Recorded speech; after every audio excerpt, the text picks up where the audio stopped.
Este Real Decreto Ley es Europa, es compromiso y es solidaridad europea, es eficiencia y es sentido común, el mismo que se aplican en el resto de países de nuestro entorno y que este Gobierno y nuestro presidente tantas veces está liderando.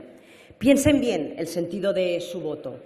No es extraño, por tanto, que la presidenta de la Comisión, Ursula von der Leyen, felicite estas acciones y la derecha más rancia de Europa las critique.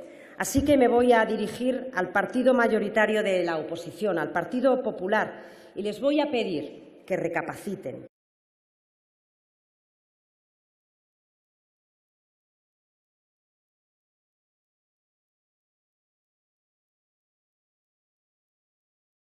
Nos presentan un Real Decreto que es un mix de diferentes propuestas. Son dos partes bien diferenciadas, que debieran de ser dos textos, no uno.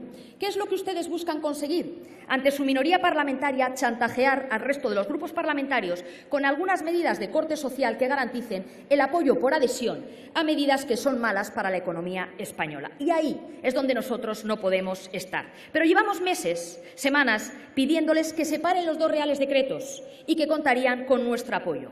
Y que si tenían votos insuficientes para que hicieran decaerlo, retiraran la votación y, por tanto, trajeran mañana esas medidas de las que usted nos ha hablado, del transporte terrestre, tanto privado como público, de las bonificaciones, de las ayudas, de los complementos, y le garantizo que el Grupo Parlamentario Popular votaría a favor.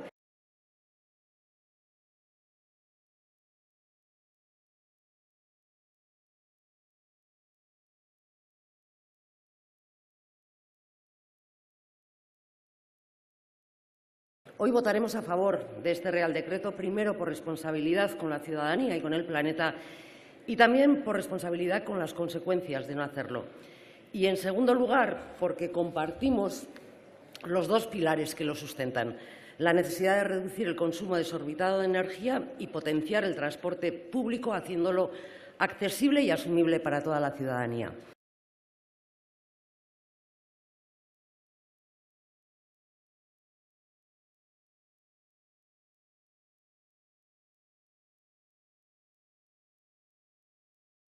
Este estilo suyo de decretos ómnibus es muy tramposo, porque el titular de hoy es el decreto del ahorro energético y, sin embargo, dentro meten 1.300 millones para las eléctricas o el rescate de las autopistas radiales de Madrid, cosa que nos lleva a votar que no.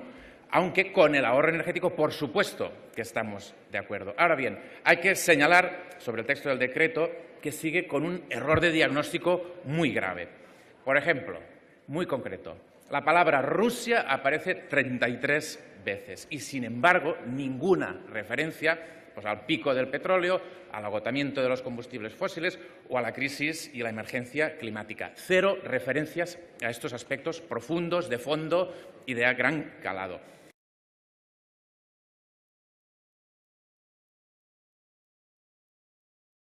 A incluir el rescate de las autopistas radiales de Madrid en un Real Decreto de medidas de ahorro energético y que ustedes nos pidan que votemos a favor porque incluye alguna medida de ahorro energético, a esto se le llama chantaje. Y tan malo es el que chantajea como aquel que justifica, que facilita y que se rinde a este chantaje.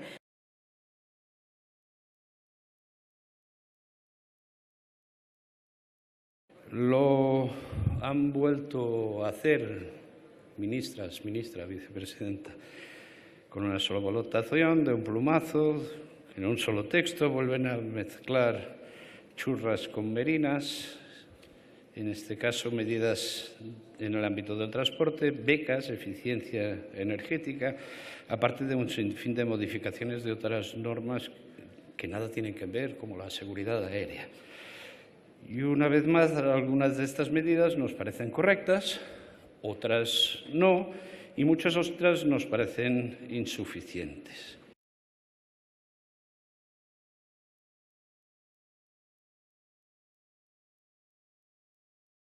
Vamos a convalidarlo, vamos a tramitarlo como proyecto de ley, lo vamos a hacer en el plazo de 4 semanas para cerrar el plazo de enmiendas y, además, meteremos modificaciones para mejorarlo.